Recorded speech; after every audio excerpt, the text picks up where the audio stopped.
Hello mga kabibig! Welcome back sa ating bagong YouTube channel. Ito ang pinakamaingay na YouTuber sa lahat ng YouTube. Ako si Kabibig Maglevaglavagata with Everest. Ako po, grabe naman. Kung ayaw nyo kay Pastor Apollo Kibuloy, respetuhin nyo lang po yung tao. Kahit sabi natin nakulong si Pastor Apollo Kibuloy, hindi pa naman siya convicted, pero huwag nating i-judge agad-agad si Pastor Apollo Kibuloy. Bilang tao, respetuhin din natin siya. Kung ayaw niyo siyang respetuhin, i-deadman niyo na lang siya. Pero yung ibang tao, nako, grabe ha.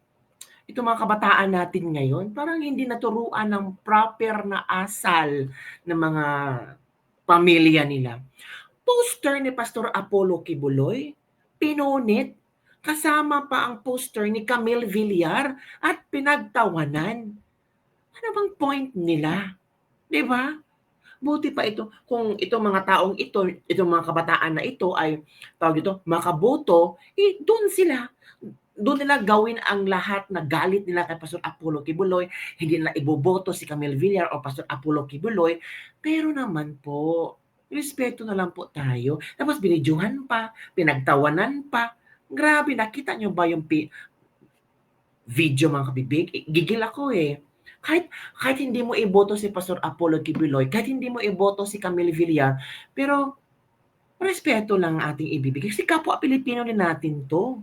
Oh, pinunit mga kabibig, as in super pinagtawanan, as in happy sila sa kanilang ginawa, as in parang nasaan pa yung asal ng mga taong ito, ng mga batang ito? Ito kabibig oh. Huwag ko sa inyo. Go! Ngayon ha? Oh. Di ba tawang-tawa sila, no? Tawang-tawa sila. Hindi nila pera yan nag-produce ng poster ni Pastor Apollo Kibuloy, pero tawang-tawa sila at pinunit nila. Tripping nila, no? Iba na pala ang tripping ng mga kabataan ngayon, no? Para yung tripping nila, walang respeto. Hello, pwede ba yan? Tapos, Go! yan yun. Diba? Hello, pwede ba yan? Go! Tawang-tawa sila. Hello, pwede ba yan? Diba? O, lakihan natin. Go! Tawang-tawa sila. Hello, pwede ba yan? Diba? Go! Sabi ng iba, deserve ni Pastor Apollo Kibuloy ng ganyang hindi respetuhin. Wow, judgmental ka naman, te. Oo. Walang po. Tumakbo si Pastor Apollo Kibuloy, gusto niyang tumakbo, may propaganda naman siyang inimungkahi, mga programa na iminungkahi sa bayan natin. Kung mananalo man siya, edi swerte niya. Kung hindi siya mananalo, edi wala tayong magagawa. Kung galit ka kay Pastor Apollo Kibuloy, huwag mo siyang butuhan. Pero hindi sa ganitong bagay na ipapakita mo yung galit mo kay Pastor Apollo Kibuloy, yung pagtawanan mo pa, punitin mo pa yung posters niya, talagang wala kang magandang asal. 'Di ba? Tinuruan naman tayo ng ating mga parents na we have to respect other people, 'di ba? Ba mga kabibig?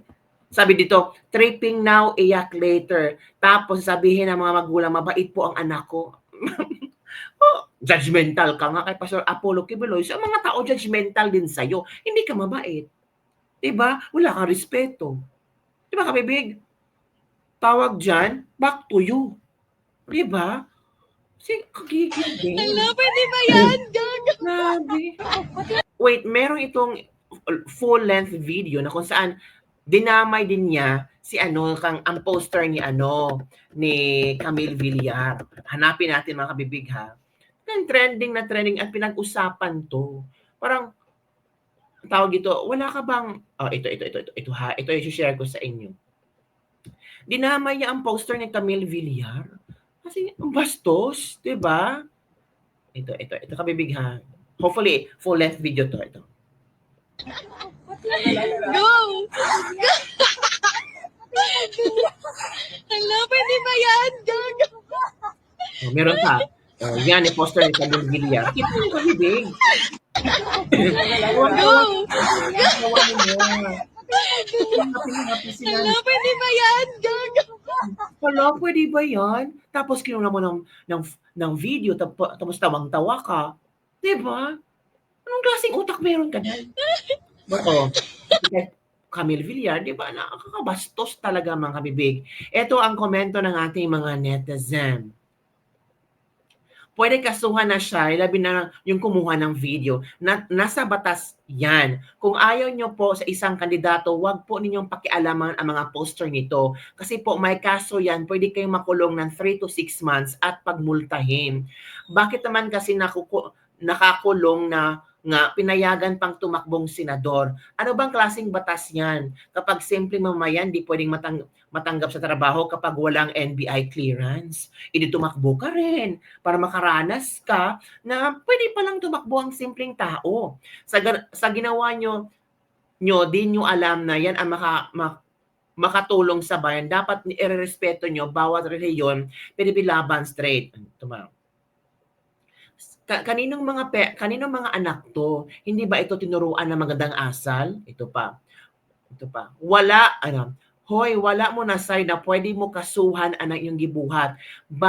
Basin sikat na ayaw mo panghilabot anak.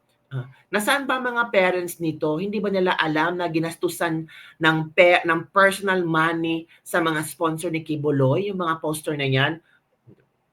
'Di ba? Nakakaasar lang ba na parang hindi nirespeto.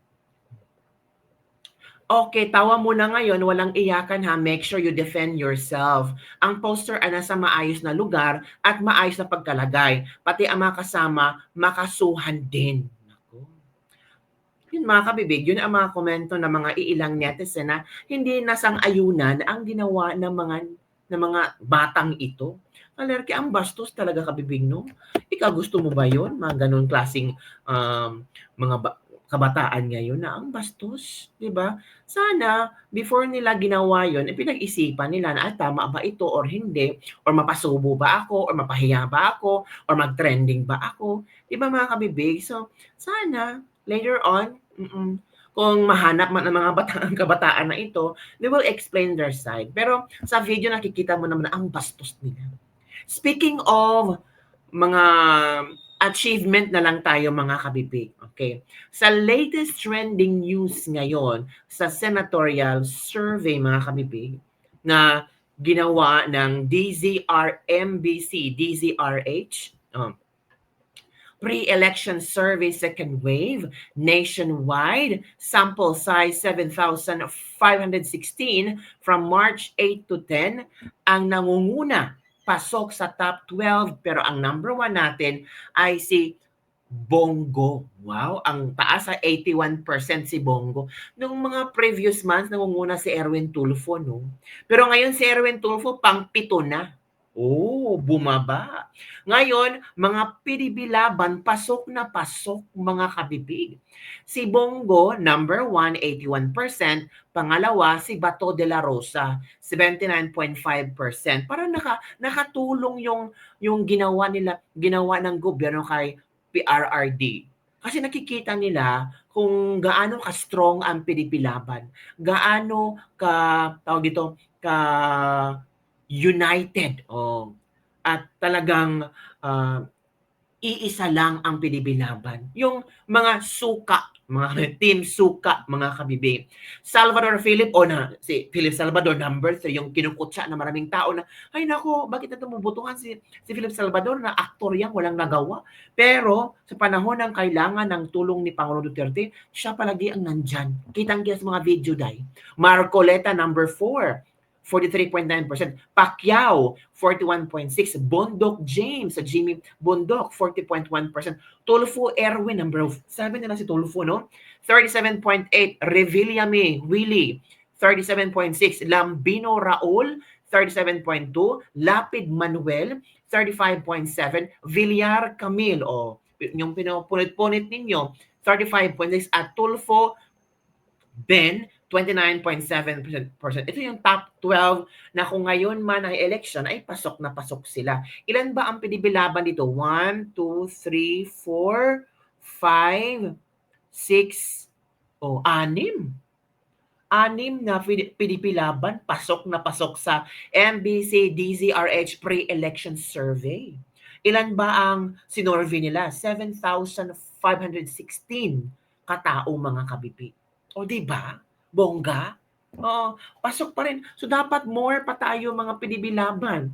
Yun kasi ang tanging hiling ni Pangulong Duterte na botohan natin ang PDP laban para sa aking anak na si VP Sara Duterte. At si VP Sara Duterte nagsabi din na botohan natin ang PDP laban. O, di ba mga kabebe? Grabe, no?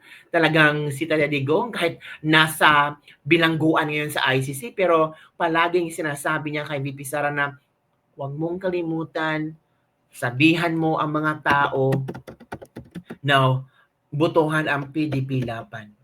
Grabe, Digong, powerful talaga. Di ba?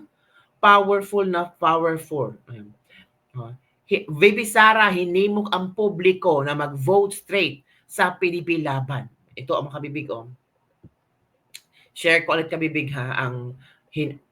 Ito, dapat talaga, ipopromote natin to PDP laban. Kasi sa panahon ng mga hayangan si VP Sara, nandito sila. Ito alam na ng taong bayan at ng buong bansa, kailangan nilang baguhin ang mukha ng ating gobyerno at alam nila kailangan nilang iboto ang 9 na kandidatong bit-bit ng PDP laban. Ito, Attorney Jimmy Bundok, Senator Bato de la Rosa, Senator Bongo, Attorney J.V. Hinlo, Attorney Raul Lambino, Congressman Dante Marcoleta, Pastor Apollo Kibuloy, Attorney Vic Rodriguez, Philip Salvador, at yung kalimutan, si Dr. Richard Mata, mga kabibig.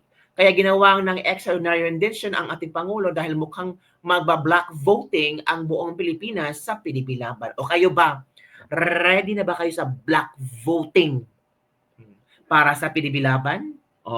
Again, Jimmy Bundok, Bato de la Rosa, Bongo, J.V. Hinlo, Raul Lambino, Dante Marcoleta, Apollo Kibuloy, Vic Rodriguez, Philip Salvador, at Doc Richard Mata. So huwag niyong kalimutan yung kabibi.